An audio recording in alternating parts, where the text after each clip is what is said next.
سر سوال یہ ہے کہ ہم تمام لوگ جو اس ملک کے قانون، آئین، اسلام کو قرآن و سنت کو اس ملک کا سپریم آئین سمجھتے ہیں اور ہمارا قانون سے تعلق ہے، ہمارا پہلے دن سے موقف یہ ہے کہ کسی انڈیویجول کو یہ رائٹ نہیں دیا جا سکتا کہ وہ کسی آدمی کو کہے کہ اس نے توہین رسالت کا ارتکاب کیا ہے اور وہ جا کے مار دے، اس کو قانون کے حوالے کرنا چاہیے ملزم کو۔ یہ کیس بالکل ایک مختلف کیس ہے۔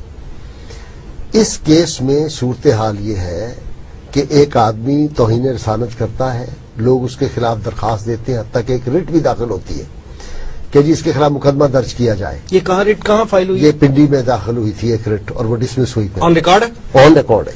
اچھا، انہوں نے کہا کہ مجھے معلوم نہیں تھا، یہ میں اب گیا ہوں تو وہاں پنڈی کے وکلاء نے اس کیس کے سلسلے میں بتایا۔ انہوں نے کہا جی کہ چونکہ صدر کو، وزیر اعظم کو، منسٹرز کو اور گورنر کو تحفظ حاصل آئین کے تحت کہ جب تک وہ اپنی اس منصب پہ بیٹھے ہوئے ان کے خلاف کوئی مقدمہ نہیں ہو سکتا، تو سلمان تاثیر کے خلاف قانون حرکت میں نہیں آ سکتا۔ ایک بات، جب تک یہ اپنے منصب پہ بیٹھے ہوئے ہیں ان کے خلاف نہیں ہو سکتا۔ اب دیکھیے مسئلہ یہ ہو گیا کہ ایک آدمی کو قانون اور آئین کے تحت تحفظ حاصل ہے، اس کے خلاف قانونی چارہ جوئی ہو نہیں سکتی، جرم اس نے کر دیا، اور پھر نہ صرف یہ جرم کیا، اس جرم کے اوپر وہ مسلسل ڈٹا ہوا ہے بار بار، اور وہ آ کے میڈیا پہ بھی کہہ رہا ہے اور میڈیا والوں کو بھی ساتھ شامل کر رہا ہے کہ میں بڑا مقدس مشن پہ جا رہا ہوں، آپ نے میرا ساتھ دینا ہے، اور ان کو بھی اپنے ساتھ شامل کر رہا ہے، یعنی تشدد کے ساتھ۔ یہ اشتعال دلانے والی بات۔ اشتعال۔ اور دوسری طرف کیا ہے آپ دیکھیں، پورے ملک کے تمام مسالک علماء متفق ہیں اور اسی طرح متفق ہوئے جیسے 74 کی تحریک ختم نبوت میں متفق ہوئے تھے، اور جب بھٹو کے دور میں ان کو غیر مسلم قرار دیا گیا تھا، پورے ملک میں تمام علماء نے یہ فتویٰ دے دیا کہ یہ کافر ہو چکے ہیں، اس قانون کو کالا اور ظالمانہ کہہ کے، اور بعض مفتیان کرام نے، بڑے مشہور علماء دین نے اس کے قتل کا فتویٰ بھی جاری کر دیا ہوا تھا۔ اب اس صورتحال میں ایک نوجوان جو ہے، اس کے جب یہ بات علم میں آتی ہے اور مسلسل جو یہ باتیں آ رہی ہیں اور وہ مسلسل باتیں کرتا چلا جا رہا ہے، تو اب اس کی ذہنی کیفیت جو ہے اس وقت میں اور آپ تو وہاں نہیں ہیں، وہاں کوئی پی ایچ ڈی کوئی ڈاکٹر تو نہیں بیٹھے ہوئے لوگ، ایک مسلمان کا جذبہ ہے، اور یہ اس امت کا 14.5 صدیوں کے ساتھ تسلسل رہا ہے، نبی صلی اللہ علیہ وسلم سے ان کا تعلق۔ اب اس میں جو ایک بات اس ریکارڈ پہ آئی ہے کہ جب وہ باتھ روم سے ہو کے واپس آ رہا ہے ممتاز قادری، یہ ریکارڈ پہ بات ہے، اس نے اپنے بیان میں یہ بات کے آس پاس، جی نہیں وہاں ہی اسی ریسٹوران کے اندر، تو وہ جب نکل کے آیا ہے واش روم سے، اس کا آمنا سامنا گورنر سے، اس نے اپنے بیان میں کہا ہے، تو اس نے کہا سر یہ آپ کیا کر رہے ہیں، آپ روز یہ ناموس رسالت کے قانون کے حوالے سے یہ بات کر رہے ہیں۔ اس نے کہا میں ٹھیک کر رہا ہوں، اور اگلا لفظ نعوذ باللہ میری زبان پہ نہیں آتا جو اس نے کہا۔ اب اس حالت میں بات اس ریکارڈ پہ آئی ہے کہ جب وہ باتھ روم سے ہو کے واپس آ رہا ہے ممتاز قادری، یہ ریکارڈ پہ بات ہے، اس نے اپنے بیان میں یہ بات کے آس پاس، جی نہیں وہاں ہی اسی ریسٹوران کے اندر، تو وہ جب نکل کے آیا ہے واش روم سے، اس کا آمنا سامنا گورنر سے، اس نے اپنے بیان میں کہا ہے، تو اس نے کہا سر یہ آپ کیا کر رہے ہیں، آپ روز یہ ناموس رسالت کے قانون کے حوالے سے یہ بات کر رہے ہیں۔ اس نے کہا میں ٹھیک کر رہا ہوں، اور اگلا لفظ نعوذ باللہ میری زبان پہ نہیں آتا جو اس نے کہا۔ اب اس حالت میں ایک مسلمان، اس کی کیا آپ دیکھیں نا، وزیر داخلہ ملک کا کہتا ہے میرے سامنے کوئی توہین رسالت کرے، کلو ولے والے اپنے جو مشہور ہیں ماشاءاللہ کلو واللہ کی وجہ سے، ڈاکٹر رحمان ملک صاحب اب موجود ڈاکٹر رحمان اس ملک میں جس کو اپنا سورہ اخلاص نہیں آتی، کلو واللہ 3 دفعہ بھولتا ہے، اور اس کو بیچارے کو نہیں آتی، اس کو ڈاکٹریٹ کی ڈگری دے دی، تو اس کا حال دیکھیں کہ وہ کہہ رہا ہے، ایک سیکولر آدمی جس کا مذہب سے کوئی تعلق، وہ بھی کہتا ہے جی میرے سامنے کوئی گستاخی کرے تو میں بھی اس کو قتل کر دوں گا۔ تو مطلب کہنے کا یہ ہے کہ اب اس نوجوان کی وہ کیفیت آپ دیکھیں، اور مجھے اس میں کوئی تردد نہیں، میں یہ کہتا ہوں کہ وہ تھا، میں ہوتا تو پتہ نہیں میں بھی یہی کر گزرتا۔ دیکھیں نا اتنا وقت نہیں ہوتا کہ وہ اگر یکدم ایک کیفیت ہوئی ہے تو وہ تو اب انسان کے قلب کا، ذہن کا، اس کی وہ ساری جو کیفیت ہے. دیکھیے مسلمانوں کا اتنا سینسٹیو معاملہ ہے اور یہ ویسے نہیں ہے.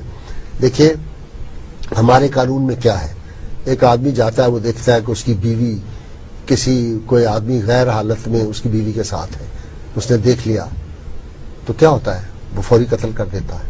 اس کی ماں کے ساتھ کوئی بدتمیزی کر رہا ہے، وہ فوراً قتل کر دیتا ہے. ان کی عزت حرمت کی خاطر اس کی جان پہ، اس کے باپ پہ کوئی حملہ کرتا ہے تو وہ فوری ریئیکٹ کرتا ہے اور اس کو مار دیتا ہے دفاع میں. یہاں حدیث ہے نبی صلی اللہ علیہ وسلم کی، لا یؤمن احدکم حتی اکون احب الیہ من والدہ وولدہ والناس اجمعین. تم میں سے کوئی شخص اس وقت تک مومن نہیں ہو سکتا جب تک وہ مجھے اپنی جان، مال، اپنے ماں باپ اور تمام دنیا سے زیادہ عزیز نہ جانے. تو کروڑوں اربوں ماؤں کی عزت، بہنوں کی عزت، باپ کی عزت، ان کی جان اور مومن کی اپنی جان سے بڑھ کے سب نبی صلی اللہ علیہ وسلم سب کو قربان کرنا ہے. تو یہ ویسٹ جو ہے نا، اس کا پرابلم کیا ہے؟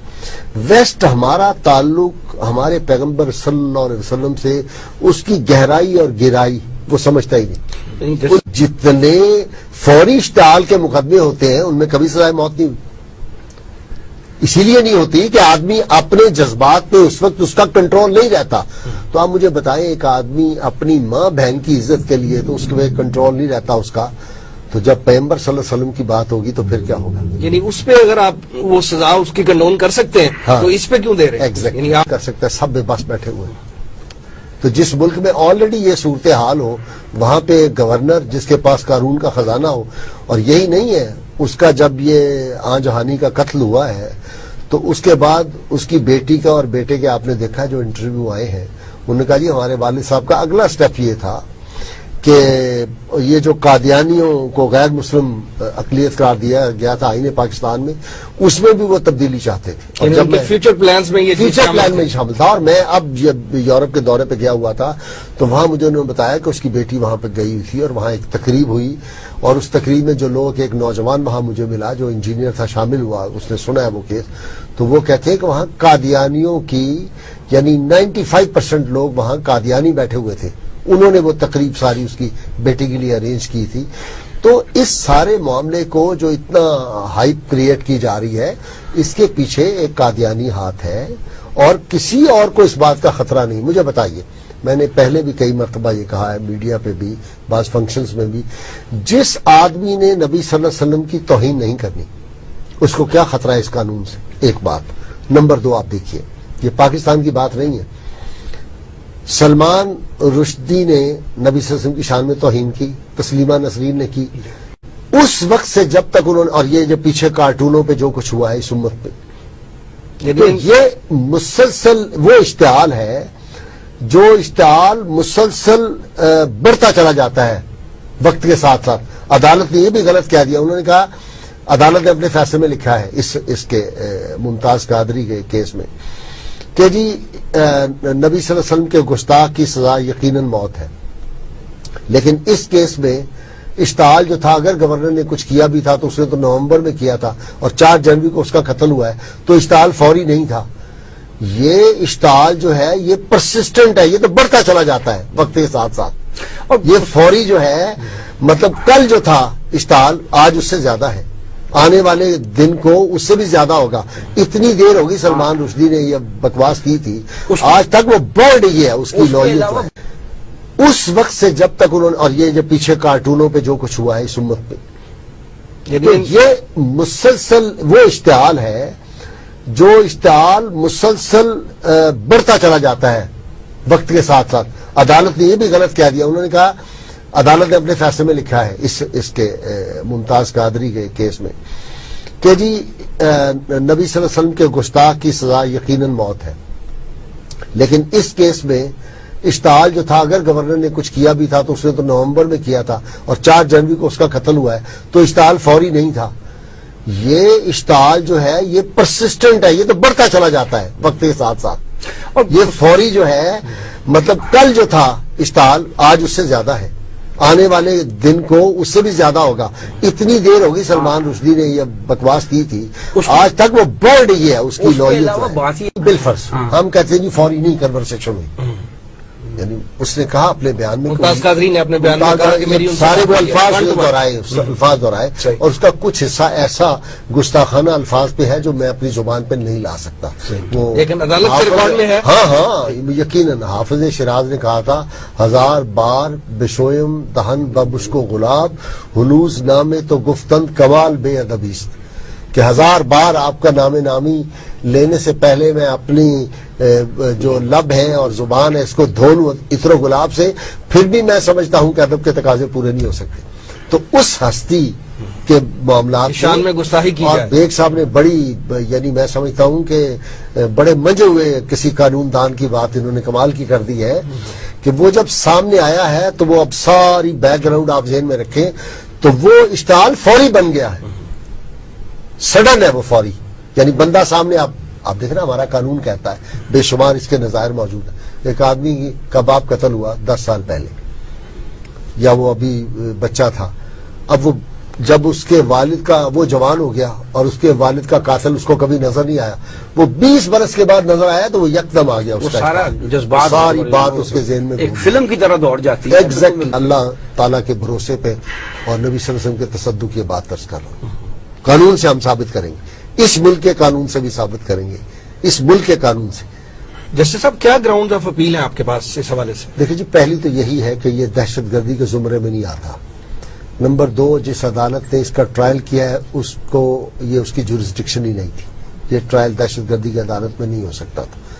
تیسرا یہ ہے کہ اس کے اپنے جو اس کو شہادت عدالت نے پٹ کی ہے، اس کو کہا ہے کہ یہ تمہارے خلاف شہادت آئی ہے، اس میں کہیں ایک لفظ نہیں انہوں نے کہا کہ دہشت گردی کا تمہارے خلاف مقدمہ بنتا ہے یا دہشت گردی کے حوالے سے تم نے دہشت پھیلائی ہے. یہ کہیں اس کو سوال ہی نہیں کیا گیا، کوئی اس کو شہادت پٹ نہیں کی چونکہ تھا ہی نہیں. تو ایک تو یہ بات، یہ اس کی اس پہ سزائے موت بھی ختم ہوگی اور یہ ایک گراؤنڈ ہے. دوسری یہ ہے کہ قرآن و سنت کے مطابق اور اس ملک کے قانون کے تحت جو تحفظات ہیں، جو ایکسیپشنز موجود ہیں قانون کے، اس کے تحت بھی ان حالات میں اس کو سزائے موت نہیں ہو سکتی. تو یہ میجر گراؤنڈ ہے. عوامی پریشر بھی ایک فیکٹر ہے؟ نہیں، عوامی جو پریشر ہے میں سمجھتا ہوں کہ وہ عدالت پہ تو کوئی فیکٹر نہیں ہے، لیکن اس کا یہ فیکٹ ضرور ہے کہ اتنے سارے پورے ملک کے لوگ باہر آ گئے ہیں سڑکوں پہ اور اتنی بڑی ہڑتال ہوئی ہے، تو یہ دہشت گرد کے لیے تو نہیں ہوئی. ٹھیک. دہشت گرد تو وہ تھا جس نے یہ فیل کیا اور جس کو مارا گیا. تو مل گئی نا، جو مارا گیا آنجہانی وہ دہشت گرد تھا، اسے دہشت گرد اس لیے کہ قرآن حکیم نے یہ طے کر دیا والفتنہ تو اشد من القتل. فتنہ قتل سے بھی بڑا جو ہے وہ جرم ہے، اور فتنہ ہے اصل ٹیررزم. ٹیررزم کی جو دفعات ہے نا، ان کا اگر آپ مجھے مغز پوچھیں کہ کیا ہے تو وہ ہے جو آدمی فتنہ پھیلائے ملک میں وہ ٹیررسٹ ہے. تو سلمان تاثیر